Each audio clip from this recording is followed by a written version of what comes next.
नारद जी कह रहे युधिष्ठिर जी, हिरण्यकश्यप ऐसा समझा बुझा करके उसने सोचा मैं वैसी तपस्या करूंगा कि जिससे मेरे सामने संसार में कोई भी खड़ा होने की ताकत न रखे। मैं ऐसा वरदान मांगूंगा, अजर हो जाऊंगा, अमर हो जाऊंगा और फिर इस हरि से लड़ूंगा। इसलिए मंदराचल की घाटी में जाकर अत्यंत दारुण तपस्या करने लगा। दोनों हाथ ऊपर उठाकर आकाश में दृष्टि जमाकर और पैर के एक अंगूठे के बल खड़ा होकर घोर तपस्या करने। दोनों हाथ उठाकर आकाश में दृष्टि जमाकर एक पैर के अंगूठे के बल खड़ा होकर घोर तपस्या करने लगा। इतना तपस्या किया कि देवता लोग थर्रा गए उसकी तपस्या से। तपस्या के धुएं से पूरा त्रिभुवन तापित हो गया।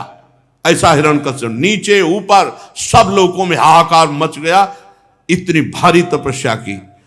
फिर तपस्या से ऐसी तेजमयी अग्नि पैदा हुई कि समुद्र खौलने लगा, पर्वत डगमगा गए, दसों दिशाओं में हाहाकार मच गया।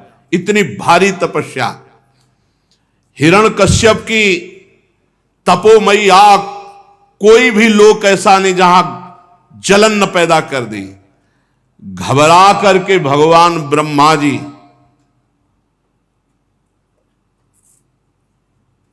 वरदान देने के लिए इतना भारी तप, जैसे ध्रुव जी ने अपनी प्राणवायु बंद की, समस्त ब्रह्मांडों की प्राणवायु बंद हुई, भगवान को आला पड़ा।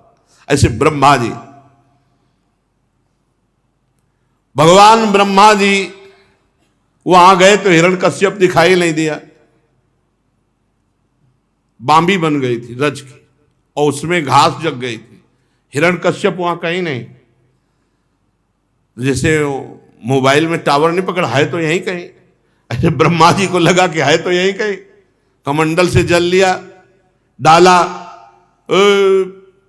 बामी को फोड़कर पूरा आकाश को घेरे हुए भगवत पार्षद हिरण्यकश्यप चमकता हुआ कंचन वर्ण एकदम प्रकट हुआ। चींटियां सब कुछ खा गई थी, उसका मैदा, त्वचा, मांस, खून सब चाट गई थी। बांबी लग गई थी हड्डियों में।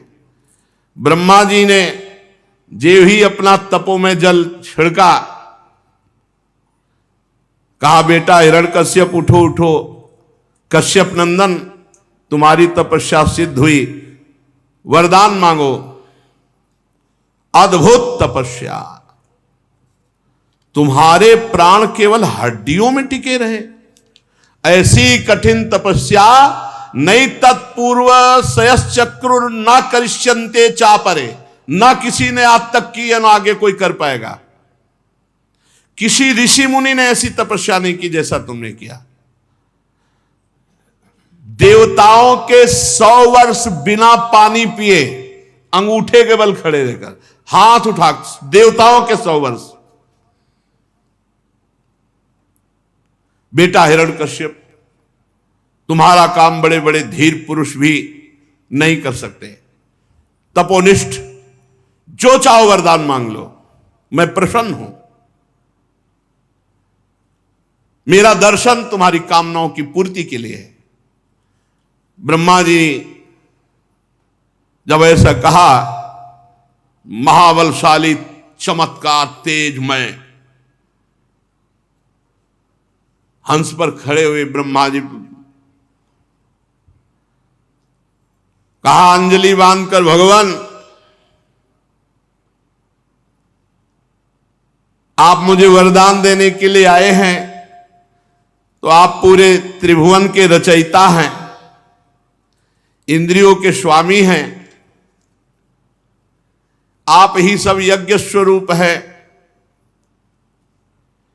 अभीष्ट वर देना चाहते हैं तो मुझे ये वर दीजिए, आपकी जितनी रचना है किसी से न मरो, ब्रह्मा की रचना से ही न मरो।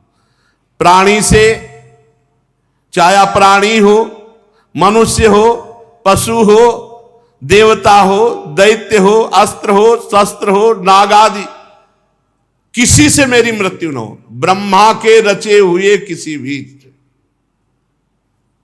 फिर और घर के बाहर ना हो, घर के भीतर ना हो, दिन में ना हो, रात्र में ना हो, आपके बनाए हुए किसी भी प्राणी के अतिरिक्त किसी जीव से ना हो, अस्त्र से ना हो, शस्त्र से ना हो, पृथ्वी में ना हो, आकाश में ना हो।